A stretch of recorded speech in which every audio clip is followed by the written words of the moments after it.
Welcome to Herdley. Each book is distilled into 3 stories, giving you the key ideas in minutes. Today we listen to Nicola Gardini's Long Live Latin, The Pleasures of a Useless Language, in which we probe into the underestimated beauty and enduring relevance of Latin, Latin's role in shaping Western thought and literature, how studying Latin fosters deeper connections with the human experience. Nicola Gardini is Professor of Italian and Comparative Literature at the University of Oxford. Don't go away, Herdley the editor will be right. 3 stories from the book stand out as particularly profound. The first explores the beauty of Latin's seemingly useless complexity. The second reflects on Latin's power to influence thought and politics. And the third shows how Latin can connect us deeply with human emotions and the universal questions of life. In one memorable episode, the author recounts the time when he first realized the hidden beauty of Latin through a simple passage. While studying for a school exam, he was asked to translate a description of a Roman house, a seemingly mundane task.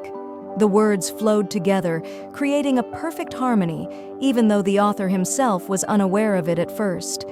It was not the content that struck him, but the rhythm and structure of the Latin words.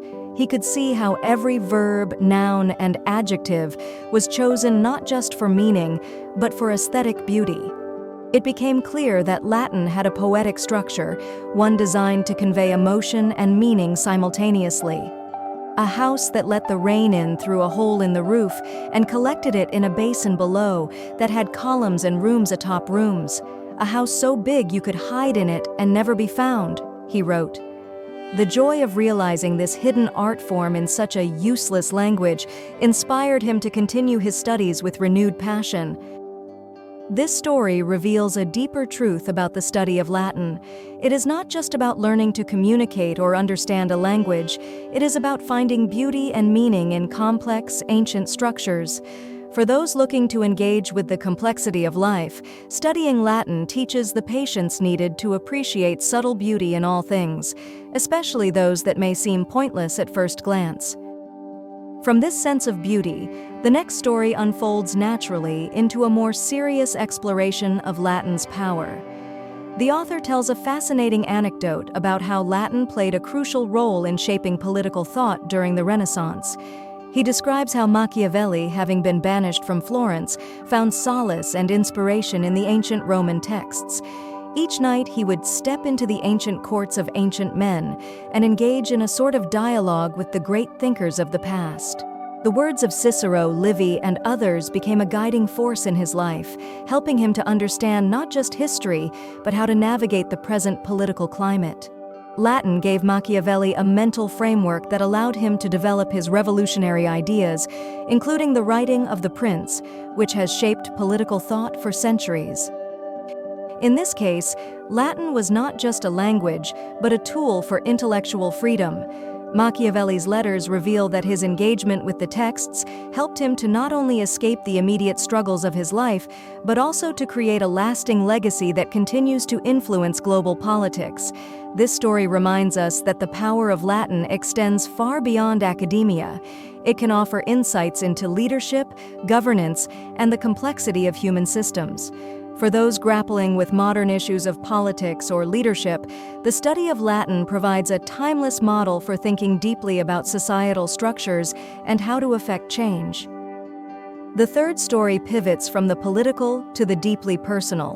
One of the most touching moments in the book comes when the author shares his experience of reading Catullus's famous love poem about the death of his lover's sparrow. The tenderness in Catullus's words caught him off guard as a young student. He had initially approached the poem as just another academic exercise, yet as he delved into it, he began to understand the raw emotional power of Latin. The sparrow, a small and seemingly insignificant creature, becomes a symbol of grief and loss. And through the delicate structure of the poem, Catullus captures the universal human experience of mourning. The author realized that Latin, far from being a dead or rigid language, had the ability to express some of the most profound emotions in life. "Because of you, my girlfriend's eyes are swollen red from crying," Catullus writes, drawing the reader into the depth of his personal sorrow. The realization that a dead language could convey emotions so vividly and powerfully made the author rethink his relationship with Latin entirely. This encounter with Catullus helped him understand that studying Latin is more than an academic pursuit. It's about connecting with the shared human experiences of love, loss, and the fragility of life. As the author reflects on these three stories, the beauty of Latin's structure, its political power, and its emotional depth, it becomes clear that Latin is not just a subject to be studied, but a gateway to understanding larger truths about the world and ourselves. Latin provides a model for appreciating complexity, a tool for intellectual freedom, and a means of connecting deeply with human emotion. Each of these aspects builds on the other, showing that even a language often considered dead is still very much alive in its capacity to influence thought and experience. Through these stories, we see that studying Latin is not just about the past, it is about engaging with the most profound aspects of being human, learning patience, developing intellectual depth, and cultivating emotional sensitivity. In each case, Latin serves as a medium for exploring different facets of human life, whether through the beauty of language, the complexities of political power, or the universality of personal loss. As the editor of Herdley, by learning these lessons, we open ourselves up to a deeper understanding of human complexity, and this ancient language gives us a way to navigate the future with more clarity and insight. Each story comes from the most representative real-life cases selected by the Herdley team from this book. There are still at least 8 more. As we revisit the key ideas introduced earlier, the enduring relevance of Latin, its role in shaping thought, and its connection to the human experience come to life through yet another remarkable story from the book.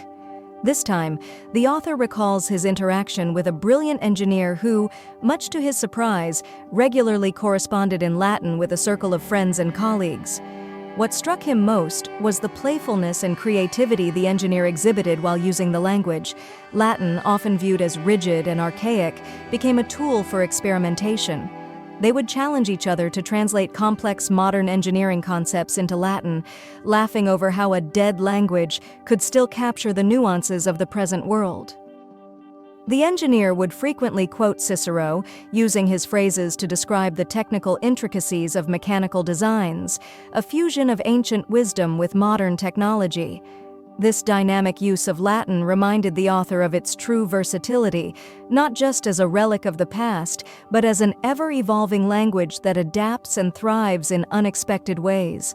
The exchange left a lasting impression, showing how Latin can still foster intellectual creativity and a sense of shared discovery. Through this journey, we see that Latin's beauty lies in its capacity to transcend time, influencing both the mind and the heart. Whether used to unravel political thought, express deep emotions, or bridge the ancient with the modern, Latin continues to offer timeless wisdom. Each story opens a window into its lasting power, reminding us that there are always more layers to explore.